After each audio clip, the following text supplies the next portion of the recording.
o maior espetáculo do pobre da atualidade é comer. Essa frase, extraída de um clássico da literatura brasileira, traduzido em 13 idiomas, foi escrita há mais de 60 anos.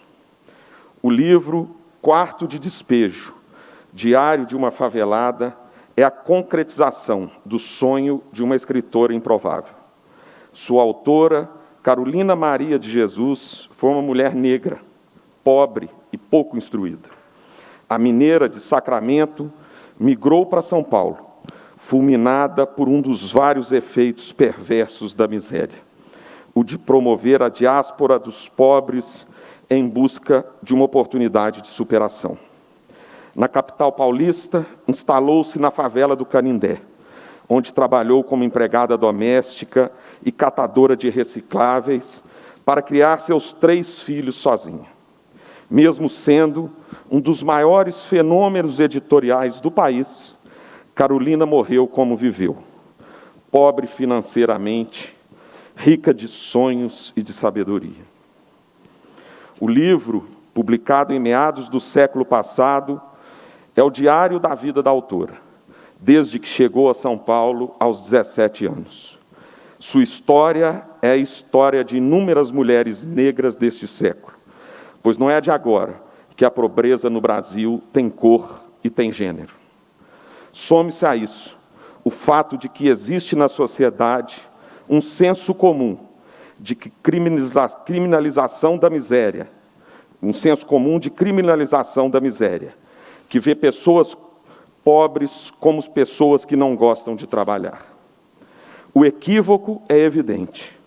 O crescimento da pobreza tem como um de seus principais fundamentos exatamente a precarização do trabalho ou a ausência deles.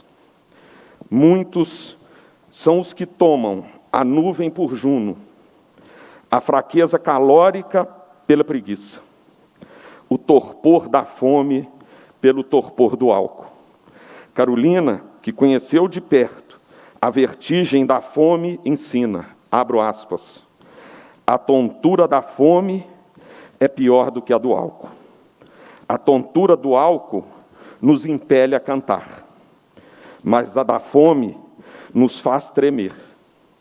Percebi que é horrível ter só ar dentro do estômago. Fecho aspas.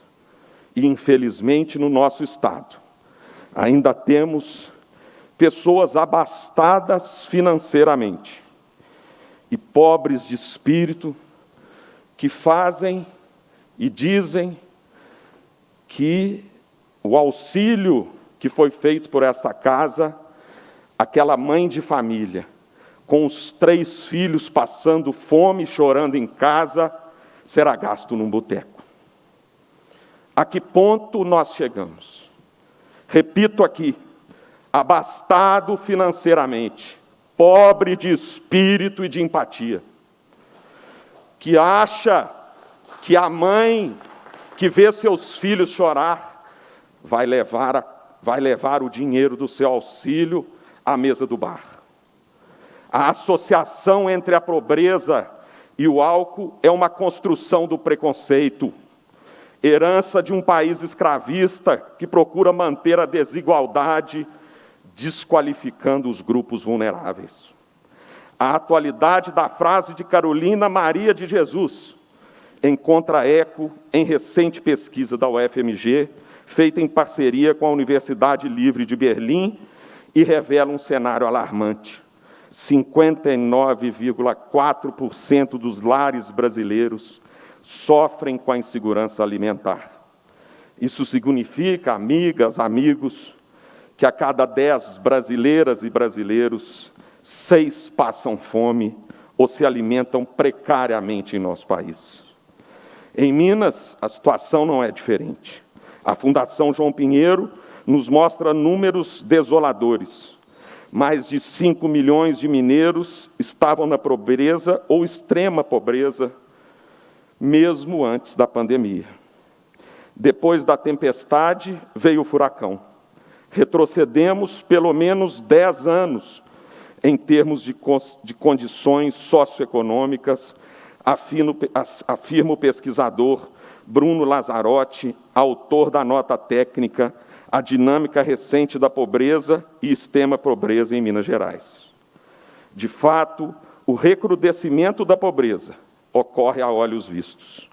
As crianças voltaram a ocupar os semáforos, mais pessoas passaram a dormir nas calçadas, a ida ao supermercado está cada dia mais regrada e as sacolas mais vazias.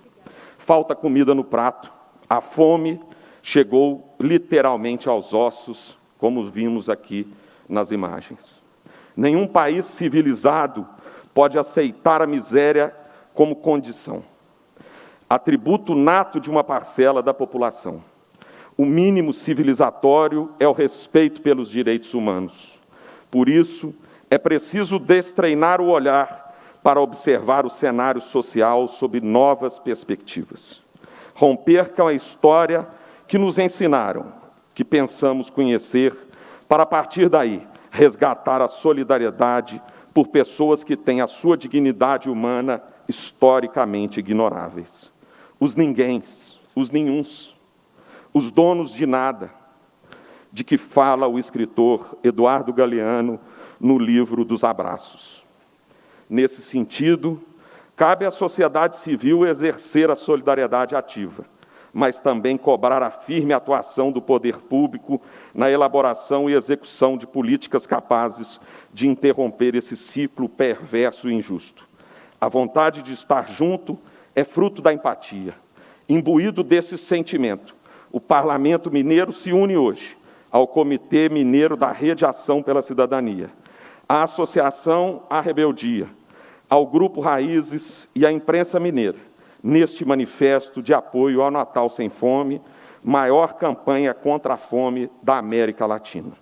Ao longo de 2021, a Assembleia foi berço de várias iniciativas de proteção social, entre as quais se destaca a criação do Força Família, o benefício proposto e aprovado pelas deputadas e deputados desta Casa, tirou Minas Gerais da lamentável lista de estados até então sem concessão de auxílio emergencial durante a pandemia, para alcançar mais de 1 milhão de famílias que vivem em condições de extrema pobreza, com renda per capita mensal de até R$ 89.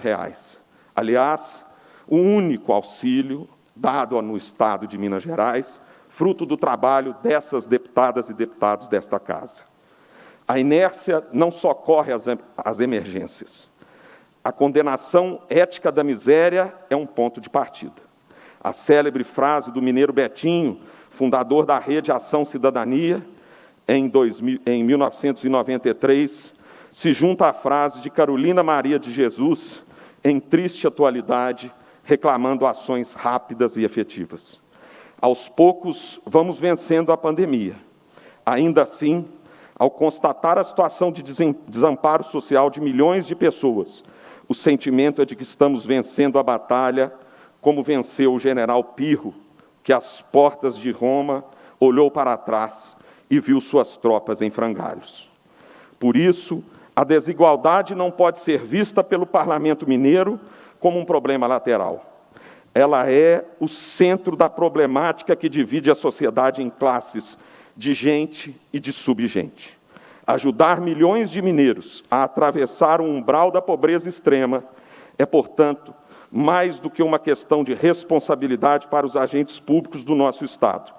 É uma questão de ética, uma questão de decência. Por fim, valho-me das palavras de um terceiro e último mineiro, para expressar o que move o poder legislativo e a imprensa mineira, a quem já somos eternamente gratos por assinar conosco a Carta Manifesto de apoio à campanha Natal Sem Fome 2021. Cito aqui Rubem Alves, mineiro de Boa Esperança, que dizia, abro aspas, que o encontro entre a fome e a comida tem o nome de alegria. É nesse sentido que a Assembleia de Minas, por meio dos parlamentares e servidores, se perfila ao lado das demais mineiras e mineiros, que, atendendo ao chamamento dos veículos de comunicação, nossos parceiros tão importantes nessa empreitada, certamente contribuirão em larga monta para levar a comida a quem tem fome, proporcionando-lhes um pouco de alegria neste Natal. Muito obrigado a todos pela participação, pela amizade e pela solidariedade de caminharmos juntos nesse caminho. Muito obrigado.